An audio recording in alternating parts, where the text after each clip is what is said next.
Guys, it's Blair and I'm going to do my wrap up video. Now this is going to be in two parts. The first part is going to be my Austen in August inspired month, which was kind of inspired by Misty at the Book Rat. She was reading Persuasion, I believe, and I haven't read anything by Jane Austen before, so I thought that maybe I could just get into some of the retellings and maybe read the classic Pride and Prejudice itself, because I chose Pride and Prejudice because I had a book on my shelf that had that theme to it, and I also borrowed books in the library, so that was my choice. So it wasn't exactly following along with Misty, but it was just inspired, and I'm glad that I took the plunge and got into some of the retellings, and I didn't get around to reading the actual original copy of Pride and Prejudice, but I plan to. So the way this is going to work is I'm going to do this wrap up as the Austen inspired wrap up, and then I'll do the remaining books that I read in the month in another video. I do apologise in advance for my mouth. I don't know if I've explained this before, but I have holes in my teeth where my tongue is, and it cuts my tongue, so it's very hard for me to speak sometimes, and I have to swallow a lot. Like so. But I want to give you guys this video, so I'm really excited. Okay, so what I'm going to do first is show you the books that I picked up from the library that I'm not going to get around to reading, because I think there's only so much Pride and Prejudice that you can take as a person in 1 month. And I have been watching the BBC series as well, so yeah.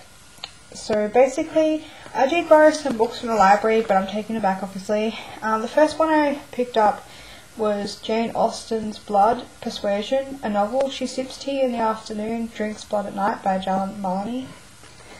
And I'm actually very much considering keeping this one, but I don't know. I have this for a little bit longer.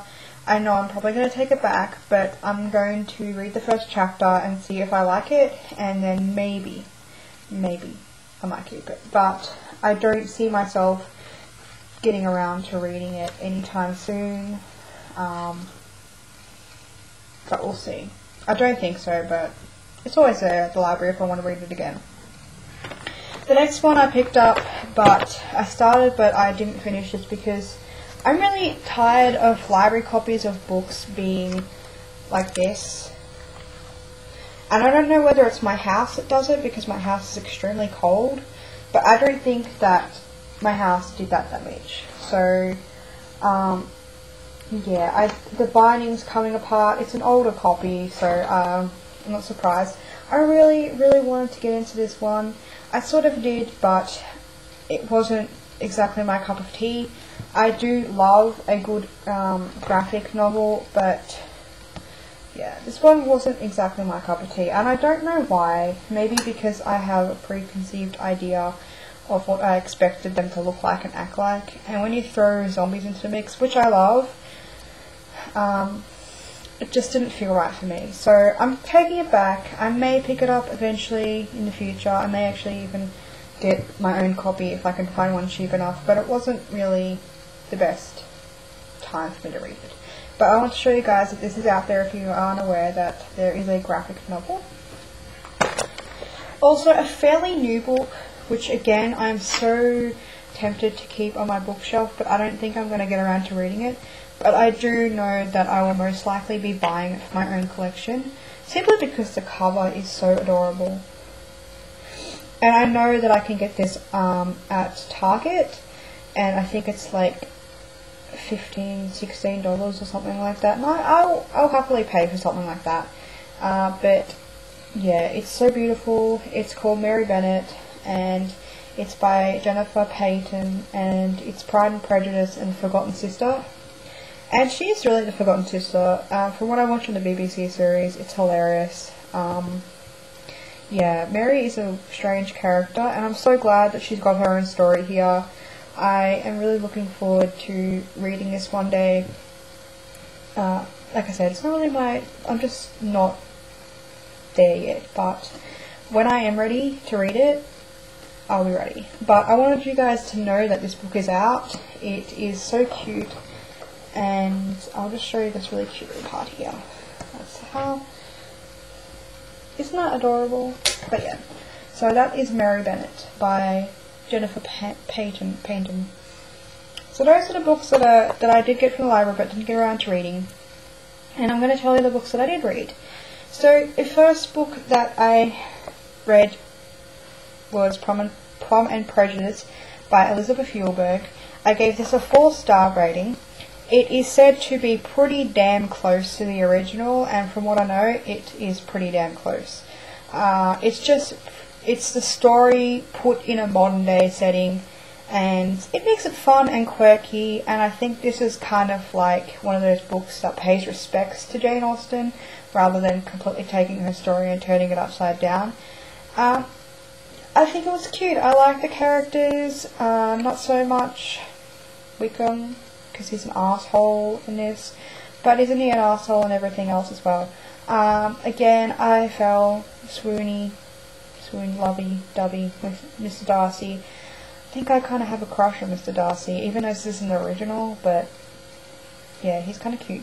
And this is a bit more troubled, I think, but Lizzie is a character that she kind of did frustrate me, but I know the main premise of Pride and Prejudice, so I could kind of gather what she was going to be like.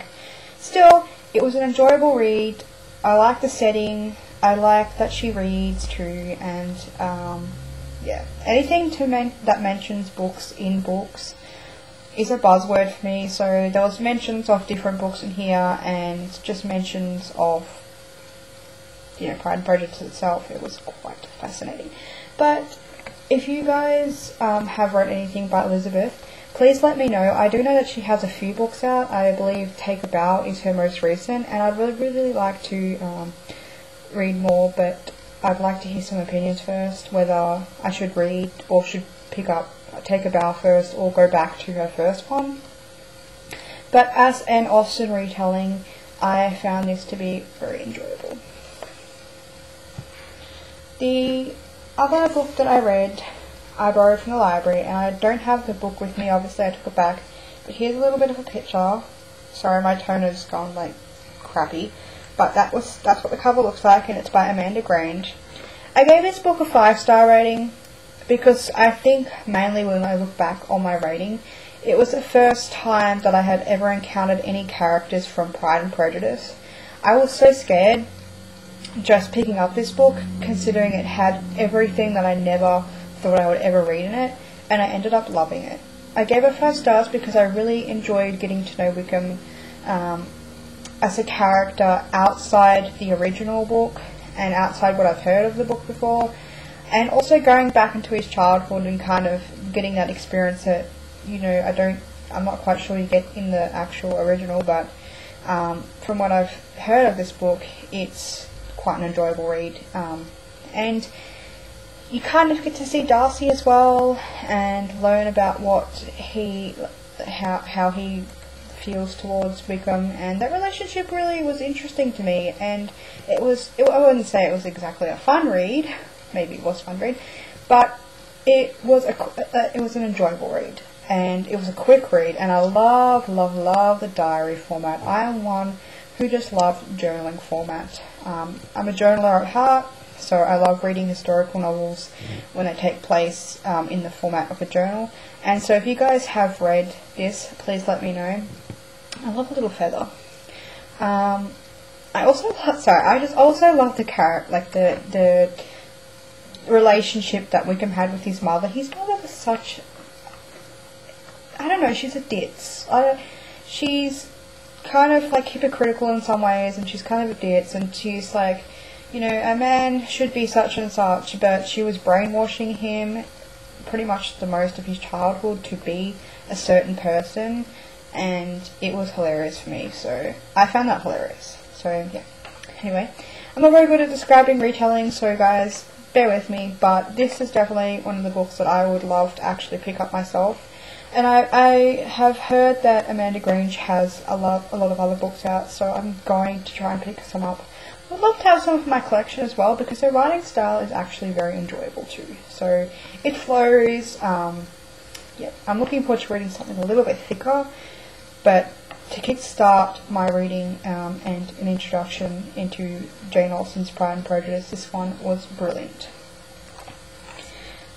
Also, those are the only books that I read. I'm so sorry guys, but I didn't have a massive Austen month because, like I said, I think only you can read a few books, 1 to 3 probably, about the same storyline before you need a break. So I did read a couple of books in between that time. Also, I thought to mention that I do have this on my shelf, and this is another book that I enjoyed. I think I read it last year. It's called Sense and Sexuality by Yo Higashino. And from what I can gather, this is a Sense and Sensibility retelling in a graphic novel, and it is a you say yayo or yayo? I used to know, but it is a boy on boy gay romance about two friends who fall in love. It may be a sense and sensuality, sense and sensibility, blah, blah, blah. But or it could be Pride and Prejudice. I'm not sure. I haven't read Sense and Sensibility, as you can probably tell.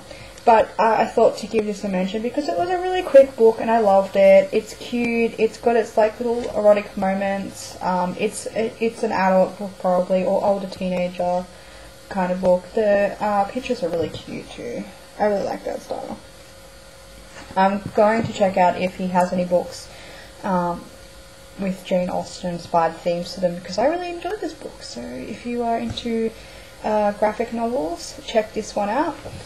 I'd also like to show you that I did get a copy of Pride and Prejudice. This is a very, very, very ugly cover, but the reason I got this was it was like $2 something online on Book Depository, and what I wanted to do was see if I enjoyed it, because if I enjoy it, I'm going to go and start collecting some of the beautiful covers for it, because I love some of the covers. I would just love to have them on my shelf. So I thought, see if I like Pride and Prejudice the original first before I go and buy like 7 copies of the same book. And then I'll just probably keep this one as the one that gets read over and over again if I enjoy it. Or the one I loan out and never get back. So either way, it doesn't really matter. But it's got fairly small writing, and it will probably take me a great long while to read something with writing this small because I need glasses and I haven't got any. But I'm pretty excited to actually finally own my own copy of Pride and Prejudice, and I cannot wait to read it whenever I do. So yeah. So I will just quickly show you the books that I have mentioned in this video. And I would like to hear about how your reading goes with any Austen retakes. If you did participate with Misty, how was your experience? Because I'm actually interested in doing it next year if she hosts it, and actually doing the book that she mentions. So I'd love to hear your thoughts, or if you have read the originals, what your thoughts are about the book. And here are the books mentioned. And like I said, I probably will take these back to library because I have a lot of other books that I would like to get to right now, but at least I know they're there. And and Wickham's Diary. So yeah, so sorry this video is so long, but it's a wrap up video. What do you expect? Also, if you guys aren't aware, I'm hosting a contest or giveaway to get rid of The Wood Queen by Karen Mahoney. It is the second book in the Iron Witch series. Unfortunately, I'm poor, so I can really only afford to send it to people in Australia, but need not worry. Hopefully around Christmas time I'll be doing an international giveaway where I probably give a gift certificate either to Amazon or Book Depository to one subscriber. You know, life gets in the way, bills need to be paid, but I would really like to get rid of it off my shelf and not give it to someone, well, rather give it to someone who wants to read it. Whew. Okay guys, so you will see me very soon for another video, and I would like to thank you all for watching, and thank you to my new subscribers who are gold. Also, I just wanted to say, hey Greg, where are you? Where are you?